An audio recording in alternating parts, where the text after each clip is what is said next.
السلام علیکم دوستو، کیسے ہو آپ سب؟ میں ہوں عریج اور آپ ہیں اس وقت میرے یوٹیوب چینل عریج شاہ ناولز پہ میرے ڈڈو جیسی آواز کو برداشت کرتے ہوئے ہم آج کے ایپیسوڈ ریڈ کریں گے، کیونکہ زکام کی وجہ سے میری آواز تھوڑی سی گندی سی ہو گئی ہے۔ اور میں نے کیا کیا ہے کہ میں اپنی ویڈیو ریکارڈ کر کے میں نے سنی ہے، میں کہا اللہ جی اتنی گندی، تو اللہ جی نے مجھے کہا ہے کہ کل تک ٹھیک ہو جاؤ گی۔ اب دیکھتی ہوں میں ٹھیک ہوتی ہوں کہ نہیں ہوتی۔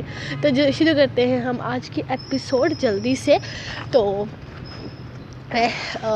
میں کچھ بولنے والی تھی لیکن شاید مجھے یاد نہیں آ رہا، کوئی غلط نہیں، میں آپ کو اینڈ پہ بتا دوں گی، ورنہ نیکسٹ ایپیسوڈ تو آنی ہی ہے۔ تو اسٹارٹ مرمے کا احسان قسط نمبر 129، تحریر عریج شاہ۔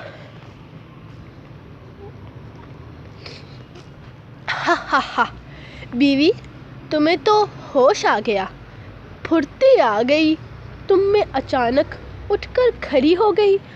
حالانکہ میں نے تو سنا ہے کہ کوما سے جو لڑکی اچانک باہر نکلتی ہے اس کے ہاتھ پیر ٹھیک سے کام نہیں کرتے، لیکن خیر تم تو کافی دن سے گھر میں چہل قدمی کر رہی تھی نا؟ وہ آنکھ دبا کر مسکرایا تھا۔ اتنے دور کیوں کھڑی ہو؟ یہاں پاس آؤ میرے۔ وہ ایک جھٹکے میں اس کا بازو پکڑ کر اسے اپنی گود میں بٹھا چکا تھا۔ ہاں تو کہاں تھے ہم؟ آپ ذرا حساب دیں ہمیں ان جھوٹے ڈراموں کا۔ تمہارے ابا نے تو نہیں بتایا تھا کہ تم اتنی بڑی ایکٹریس بھی ہو یا اس طرح کا کوئی شوق رکھتی ہو؟ تمہیں تو آسکر ملنا چاہیے۔ 1.5 مہینے سے میری زندگی عذاب کر رکھی ہے تم نے، اور مجھے شک بھی نہیں ہونے دیا۔ پچھلے 1.5 مہینے سے گھر میں ہر طرف گھوم پھر رہی ہو اور مجھے کانوں کان خبر بھی نہیں لگی۔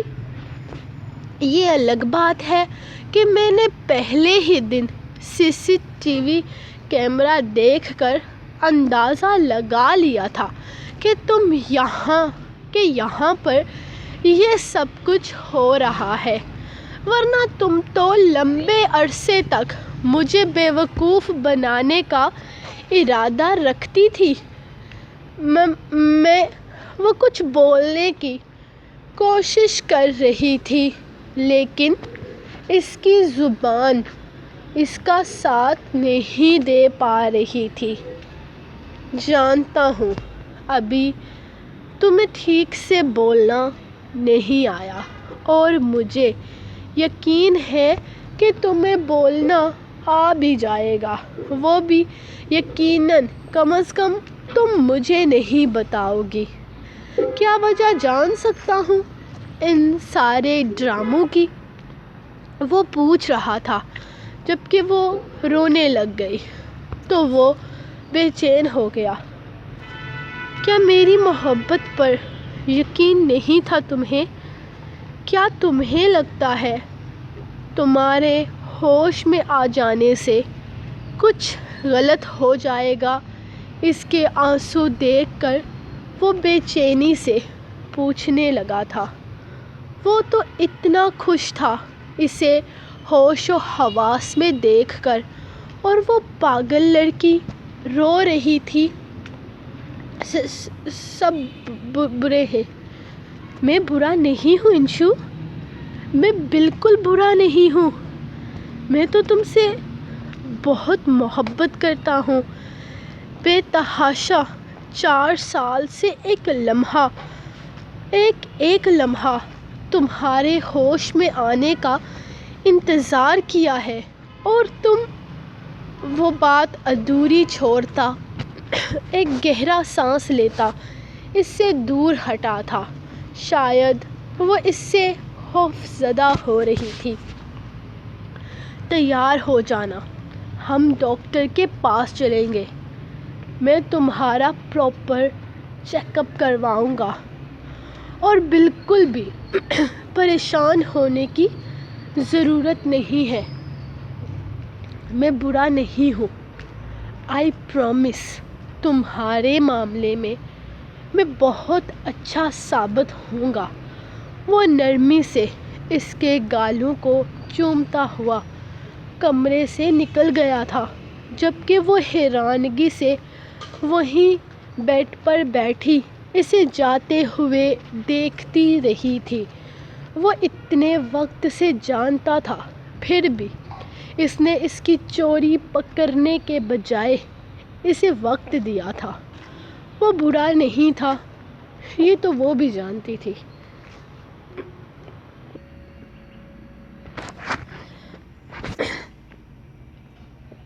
وہ آہستہ آہستہ قدم اٹھاتی بیڈ کے پاس آئی تھی۔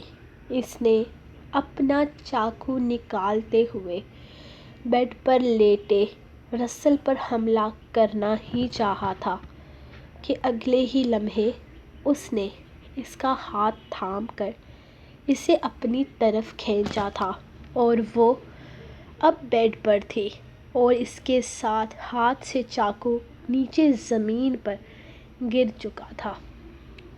وہ پوری طرح سے اس کی باہوں میں قید ہو کر رہ گئی تھی، لیکن وہ اس کا چہرہ نہیں دیکھ پایا تھا، کیونکہ اس نے اپنے چہرے کو پردے سے کور کر رکھا تھا۔ حسینوں کو آتے ہیں کیا کیا بہانے۔ جانو، آپ کی آواز اتنی خوبصورت ہے تو چہرہ بھی تو حسین ہوگا، اسے چھپا کر کیوں آئی ہو؟ میں تو بے چینی سے تمہارے آنے کا منتظر تھا کہ کب تم آتی ہو اور مجھے اپنا دیدار کرواتی ہو، لیکن یہ کیا، تم تو چھپتے چھپاتے آئی ہو۔ نہ نہ، یہ پردے داری ہم برداشت نہیں کریں گے۔ وہ اس کے چہرے سے دوپٹہ ہٹانے ہی لگا تھا کہ وہ اگلے ہی لمحے اسے دھکا دیتی خود سے دور کر گئی، لیکن افسوس کہ وہ اپنی اس کوشش میں کامیاب نہیں ہو پائی تھی، اور اس کا دوپٹہ پوری طرح سے کھل کر نیچے زمین پر گر گیا تھا، اور ساتھ ہی اس کے بال بھی پوری طرح اس کے چہرے پر بکھر گئے تھے۔ یہ وہ منظر تھا جس کے زیر اثر وہ پہلی نظر میں اس کی محبت میں گرفتار ہوا تھا۔ محبت تو اس کی آواز سنتے ہی ہو گئی تھی۔ وہ تو اتنے دنوں سے اس آواز کے پیچھے چھپے اس روئے روشن کو دیکھنا چاہتا تھا، جو آج اس کی نگاہوں کے سامنے تھا۔ ایسا لگ رہا تھا جیسے بالو نے کوئی چاند چہرہ چھپا کے رکھا ہو۔ وہ حسین تھی، بے تحاشا حسین، لیکن اس کے نقش کسی سے ملتے تھے۔ تم نشرہ ہو نا، انشرہ کی بہن؟ وہ ایک لمحے میں اسے پہچان گیا تھا، جبکہ وہ غصے سے اسے گھورے جا رہی تھی۔ واللہ تم وہی ہو، میں نے پہچان لیا تمہیں۔ وہ خوش ہوتے ہوئے خود کو داد دے رہا تھا۔ لیکن تم میری دشمن کیوں بنی ہو؟ میری جان کیوں لینا چاہتی ہو؟ میری حسین دلربا، ایسی کون سی غلطی سرد ہو گئی مجھ سے کہ تم میری جان کی دشمن بن گئی ہو؟ تم نے مجھ سے میری بہن چھینی ہے، تم نے اس سے نکاح کر کے اسے غائب کر دیا۔ میرے سب گھر والوں کی قبریں ہیں، لیکن میری بہن کی نہیں ہے۔ میں جانتی ہوں میری بہن زندہ ہے، اور تم نے اسے کہیں پر غائب کیا ہوا ہے۔ بتاؤ مجھے میری بہن کہاں ہے، ورنہ میں تمہیں جان سے مار ڈالوں گی۔ اس کی باہوں میں پوری طرح سے قید، وہ بری طرح سے مچلتی اسی کو دھمکیاں دے رہی تھی۔ تمہیں کس بے وقوف نے کہا کہ میں نے اس سے نکاح کیا ہے؟ تمہاری بہن سے میرا کوئی نکاح نہیں ہوا، اس نے فوراً بتایا تھا، لیکن فی الحال وہ اسے یہ نہیں بتا سکتا تھا کہ اس کا نکاح رفیل سے ہوا ہے، ورنہ یقیناً یہ پاگل لڑکی رفیل کی جان کی دشمن بن جاتی۔ چلو وہ تو اس کا عاشق ہو گیا تھا، اس کی غلطیاں گستاخیاں معاف کر سکتا تھا۔ رفیل نے تو ایک ہی گولی میں اسے ختم کر دینا تھا۔ میرے سامنے بکواس مت کرو، میرے بابا نے مجھے بتایا تھا کہ اس دن وہ نشرہ کا نکاح کرنے والے تھے۔ میں جانتی ہوں وہ تمہارے پاس ہے اور اس وقت وہ تمہارے نکاح میں ہے۔ یہ سچ ہے کہ انشرہ میرے پاس ہے، لیکن وہ میرے نکاح میں ہرگز نہیں ہے، بلکہ وہ تو میری بہنوں جیسی ہے، اور اگر تم اس سے ملنا چاہتی ہو تو مجھے کوئی اعتراض بھی نہیں ہے۔ وہ اسے کھلی چھوٹ دے رہا تھا، جبکہ اب اس نے ہاتھ پیر چلانا بند کر دیا تھا۔ تو ملاؤ میری بہن سے مجھے، میں ابھی اس سے ملنا چاہتی ہوں۔ وہ اس کے سینے پہ ہاتھ رکھتی، اسے پیچھے ہٹاتی ہوئی خود اٹھ کر بیڈ پر بیٹھتے دوپٹہ دوبارہ سے اپنے سر پر رکھ چکی تھی۔ سنا ہے آرمی میں بڑی بولڈ قسم کی لڑکیاں ہوتی ہیں، تم تو بڑی شرمیلی سی ہو۔ خیر، تمہیں تمہاری بہن سے ملنا ہے نا، میں ملوا دوں گا تمہیں تمہاری بہن سے، لیکن میری ایک شرط ہے۔ کیسی شرط؟ وہ بے چینی سے پوچھنے لگی تھی۔ اپنی بہن کے اتنے نزدیک آ کر وہ پلٹنے کا کوئی ارادہ نہیں رکھتی تھی۔ تمہیں مجھ سے نکاح کرنا ہوگا۔ اگر تم مجھ سے نکاح کے لیے راضی ہو جاتی ہو تو اسی شرط پر میں تمہیں تمہاری بہن سے ملواؤں گا، ورنہ ڈھونڈ تو تم میرے خیال میں اسے 4 سال سے رہی ہو۔ ایسا نہیں ہو سکتا، تمہارا دماغ تو خراب نہیں ہے؟ تم پہلے میری بہن کو نکاح میں رکھ رہے ہو اور پھر تم مجھ سے نکاح کی ڈیمانڈ کر رہے ہو۔ یہ ہمارے مذہب میں جائز نہیں ہے۔ وہ اسے سمجھانا چاہ رہی تھی، لیکن اسے اپنی بہن سے بھی تو ملنا تھا۔ وہ کسی چیز پر رسک نہیں لے سکتی تھی۔ ارے عقل کی اندھی، کہہ تو چکا ہوں کہ تمہاری بہن میری بہنوں جیسی ہے، بلکہ سالی جیسی ہے، اور تم مجھے بہت پسند ہو۔ آج سے نہیں، تب سے، جب سے میں نے تمہاری آواز سنی ہے۔ سچ کہوں تو سیدھی دل میں اتر چکی ہو تمہاری وہ آواز۔ اگر تمہیں اپنی بہن سے ملنا ہے تو تمہیں میری شرط ماننی ہوگی۔ تمہارے پاس جمعے تک کا وقت ہے، سوچ سمجھ کر فیصلہ کر لو، اور یہ ایڈریس رکھو اپنے پاس۔ اگر تمہیں اپنی بہن سے ملاقات کرنی ہوئی نا، تو خود کو نکاح کے لیے مینٹلی طور پر تیار کر کے جمعے کے دن اس جگہ پہنچ جانا، اور اگر نہیں تو اپنی بہن کو بھول جانا۔ تمہیں دیکھ کر لگتا نہیں ہے کہ تمہارا کوئی شوہر منگیتر یا بوائے فرینڈ رہا ہوگا، اور اگر رہا بھی ہے تو اسے راستے سے ہٹانا میں بہت اچھے طریقے سے جانتا ہوں۔ قائزان کہتا ہے میں ضدی نہیں ہوں، لیکن میرا دل تمہارے معاملے میں مجھ سے بغاوت کر بیٹھا ہے۔ تمہیں ہر حال میں قبول کرنا ہے، ہر حال میں اپنی زندگی میں شامل کرنا ہے۔ تم رسل کے دل کی دھڑکنوں میں ہلچل مچانے والی پہلی لڑکی ہو۔ تمہیں تو میں جانے نہیں دوں گا۔ باہر جانے کا راستہ بتاؤں یا پھر سے دیوار پھلانگ کر 3-4 گھنٹے اسٹور روم میں گزار کر جانے کا ارادہ ہے؟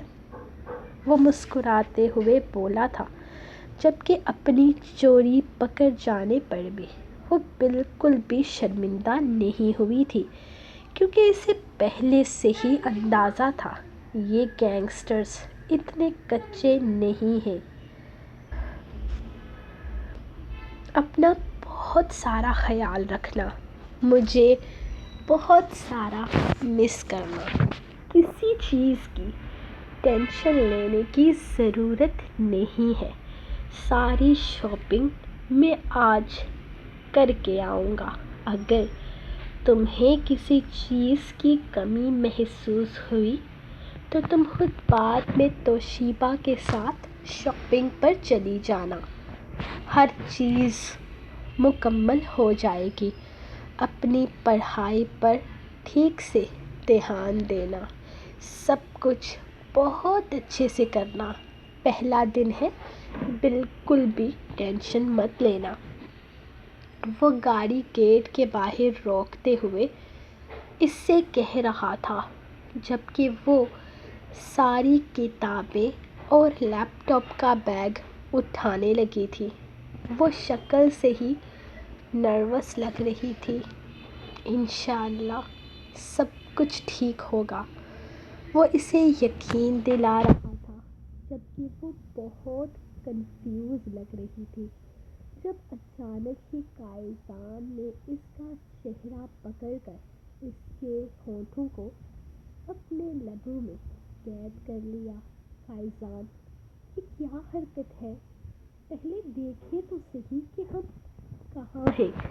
اس وقت وہ اس کے سینے پہ ہاتھ مارتی خود کو اس سے الگ کرتے ہوئے بولی، تمہاری شکل پیلی پڑ رہی تھی ڈر سے۔ میں نے سوچا تمہارا غلابی پن تمہیں واپس کر دیتا ہوں۔ وہ شرارت سے کہتا اسے کھینچ کر ایک دفعہ پھر سے اس کے لبوں کو قید کر گیا تھا، جبکہ وہ اسے دھکا دیتی خدا حافظ کہتی گاڑی سے اتر چکی تھی، جبکہ وہ مسکراتا ہوا گاڑی سٹارٹ کرتا وہاں سے جانے کی تیاری کرنے لگا۔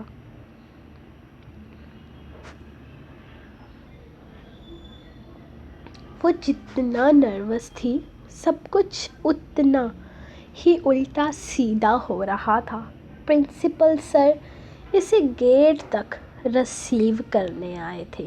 سارے ٹیچرز ضرورت سے زیادہ نرمی سے پیش آ رہے تھے۔ اسے کلاس میں سب سے پہلی سیٹ پر بٹھا دیا گیا تھا اور ہر ایک لائن کے بعد ٹیچر اس سے پوچھتا تھا کہ کیا اسے سمجھ آ رہا ہے، جبکہ وہ کچھ بھی نہ سمجھ آنے پر بھی صرف ہاں میں سر ہلا دیتی تھی۔ جب تھوڑی دیر کے بعد پرنسپل سر کے ساتھ ایک آدمی اندر داخل ہوا اور اس کے ساتھ اسے ملواتے ہوئے عربی میں کچھ بولا، جبکہ اس نے مسکراتے ہوئے ہاں میں سر ہلا کر مرم کی طرف دیکھا تھا، آپ کو کچھ بھی سمجھ نہ آئے تو آپ مجھ سے پوچھئے گا۔ کسی بھی ٹاپک کو سمجھنا ہو یا کسی کی بات سمجھ میں نہ آئے تو آپ مجھ سے ٹرانسلیشن کروا سکتی ہیں، اس نے اردو زبان میں اسے دیکھتے ہوئے کہا تھا۔ ہمیں یقین ہے کہ آپ اپنے شوہر سے ہماری شکایت نہیں کریں گی۔ آپ کوشش کیجئے گا کہ آپ ان کے سامنے ہمیں اچھے سے پیش کریں۔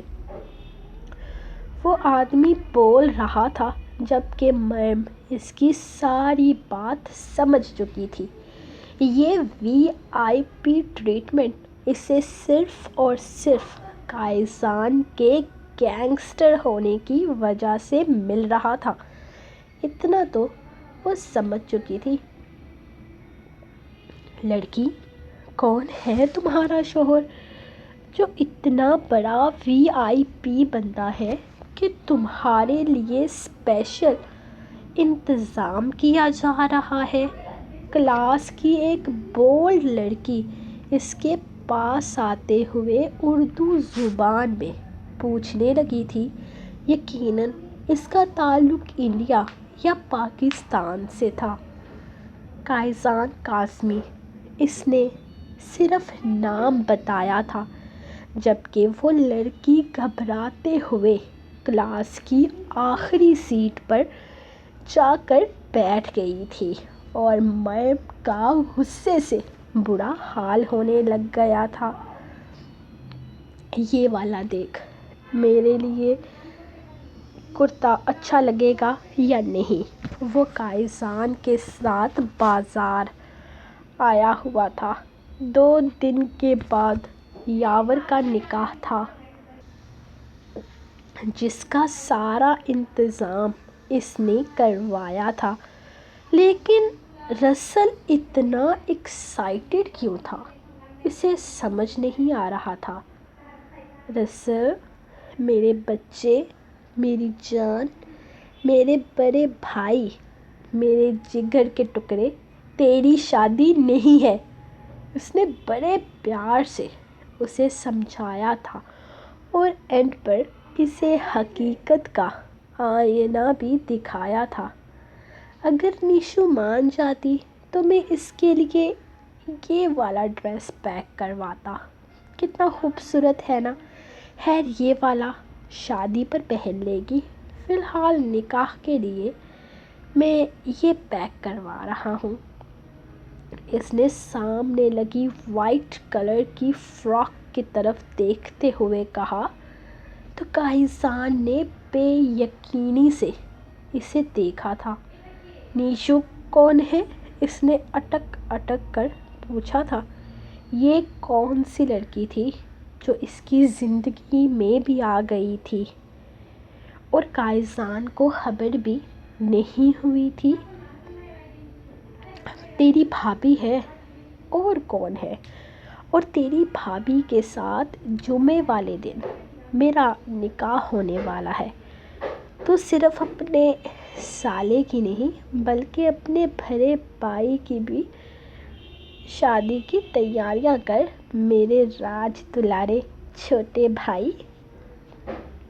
وہ اس کے گال کھینچتے ہوئے اسے کسی معصوم بچے کی طرح بہلاتا آگے بڑھ گیا تھا، جبکہ کائزان شاکڈ کی کیفیت میں تھا۔ اسے پتا تھا کہ کل رات اس کے گھر میں کوئی چھپا ہوا ہے۔ اس نے رسل کو آ کر بتایا تھا کہ اسٹور روم میں کوئی لڑکی ہے، لیکن رسل نے خاموش رہنے کے لیے کہا، کیونکہ وہ جانتا تھا یہ وہی لڑکی ہے۔ لیکن راتوں رات یہ نکاح تک پہنچ جائے گا، یہ تو کائزان کی بھی سوچ میں کہیں نہیں آیا تھا۔ لیکن رسل اس طرح کا مذاق نہیں کرتا تھا، مطلب وہ سچ بول رہا تھا۔ اس نے اس لڑکی کو شادی کے لیے منا لیا تھا، لیکن وہ لڑکی تھی کون اور اس کی جان کی دشمن کیوں بنی ہوئی تھی؟ اسے سب کچھ تفصیل سے جاننا تھا۔ سو گائز، یہ تھی آپ لوگوں کی آج کی ایپیسوڈ۔ تھوڑی دیر کے بعد ابھی میں نے دوسری لکھنا بھی سٹارٹ نہیں کی، تو فی الحال ایک ہی ہے، تو دوسری ابھی لکھوں گی، اس کے بعد میں دوں گی۔ لیٹ آئے گی لیکن آئے گی، ہمیشہ والی بات پھر سے کہوں گی، یا میں ابھی لکھنا شروع کر دوں، کیونکہ کاپی پہ میں نے لکھی ہوئی ہے، صرف ٹائپنگ کرنی باقی رہ گئی ہے۔ تو آپ لوگ جلدی سے اس ایپیسوڈ کو لائک کر دیں، کامنٹ کر دیں، سبسکرائب کر دیں اور شیئر بھی کر دیں۔ باقی انشاءاللہ میں ملوں گی آپ کو نیکسٹ ایپیسوڈ کے ساتھ، تب تک کے لیے اپنی رائٹر کو دیں اجازت اور دعاؤں میں یاد رکھیں۔ اللہ حافظ۔